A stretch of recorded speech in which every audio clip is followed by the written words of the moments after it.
بسم اللہ الرحمن الرحیم والضحى واللیل اذا سجا صدق اللہ مولانا العظیم وصدق رسولہ النبی الکریم الامین۔ حاضرین محترم، ماہ ربیع الاول جاری ہے اور سلسلہ وار گفتگو بھی ہماری جاری ہے۔ آقا علیہ السلام کی ولادت بسعادت کی خوشی میں حضور نبی اکرم صلی اللہ علیہ وسلم کی سیرت اور آپ کے اسوہ اور آقا علیہ السلام کے انوار و تجلیات کا ذکر جاری ہے۔ آقا علیہ السلام کے حلیہ مبارک پر قرآن مجید فرقان حمید کی آیات بھی ملتی ہیں۔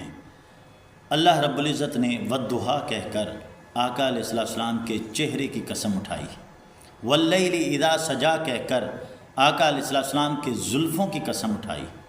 آقا علیہ السلام سے زیادہ خوبصورت کائنات میں کوئی نہیں، اللہ کے محبوب ہے۔ آپ کا حلیہ مبارک کیا ہے؟ آج ہمارا موضوع یہی ہے۔ حضور نبی اکرم صلی اللہ علیہ وسلم کے حلیہ مبارک ہمیں احادیث کی روشنی میں یوں ملتے ہیں، اختصار کے ساتھ اس کو آج ہم بیان کریں گے۔ حضور نبی اکرم صلی اللہ علیہ وسلم کے دونوں شانوں کے درمیان قدر فاصلہ تھا۔ آقا علیہ السلام کا سینہ مبارک کشادہ اور ابھرا ہوا تھا۔ آپ مضبوط جسمانی ساخت کے حامل تھے۔ آقا علیہ السلام کا سینہ مبارک اور شکم مبارک ہموار اور مضبوط تھا۔ آپ صلی اللہ علیہ وسلم کا جسد اقدس کمال موزونیت اور توازن کا شاہکار تھا۔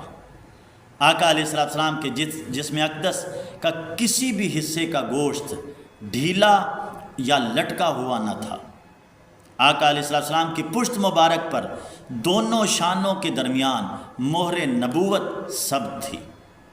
آقا علیہ السلام کی رنگت گلے نو دومیدہ کی طرح سرخی مائل سفید تھی۔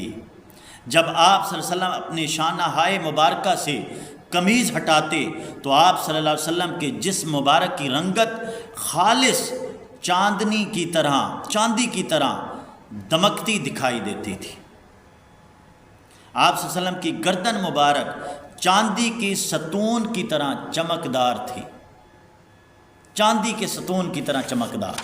آقا علیہ السلام کے دندان مبارک مکمل سفید اور متوازن تھے اور ان کے درمیان ہلکا سا خلا تھا۔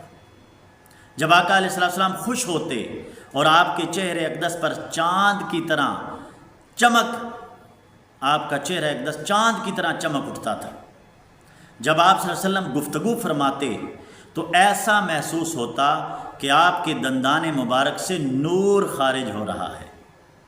آقا علیہ السلام کے دست مبارک اور قدمین مبارک نسبتاً بڑے مگر خوبصورت تھے۔ آقا علیہ السلام کی ہتھیلیاں اور تلوے مبارک نرم گداز اور بھرے ہوئے تھے۔ آقا علیہ السلام کے قدمین مبارک پر بال نہیں تھے۔ جب آپ انہیں دھوتے تو لطافت کے باعث ان پر پانی نہ ٹھہرتا تھا۔ آپ صلی اللہ علیہ وسلم چلتے ہوئے مضبوطی سے قدم اٹھاتے تھے اور جما کر زمین پر پاؤں رکھتے تھے۔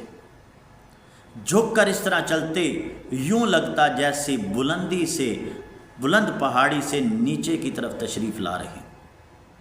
چلنے میں آقا علیہ السلام سے تیز کوئی نہیں چلتا تھا، گویا زمین آپ صلی اللہ علیہ وسلم کے لیے لپیٹ دی جاتی تھی۔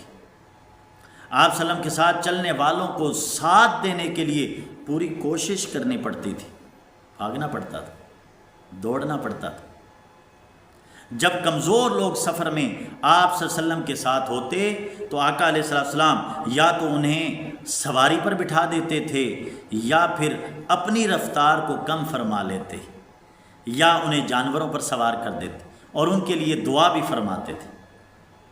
آقا علیہ السلام اس بات پر زور دیتے تھے کہ صحابہ کرام ان کے پیچھے چلنے کے بجائے آپ صلی اللہ علیہ وسلم کے آگے چلیں، حضور تیتے چلتے تھے۔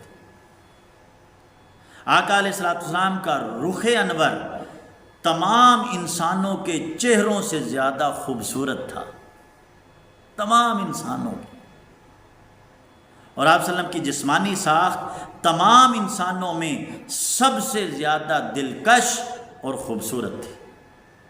تو اعلیٰ حضرت نے کیا خوب کہا تھا، کاف گیسو ہا یا ابرو آنکھیں عین صاد، کاف ہا یا عین صاد، ان کا ہے چہرہ نور کا۔ حاضرین محترم، مختصراً آقا علیہ السلام کے حلیہ مبارک پر آج گفتگو کی ہے۔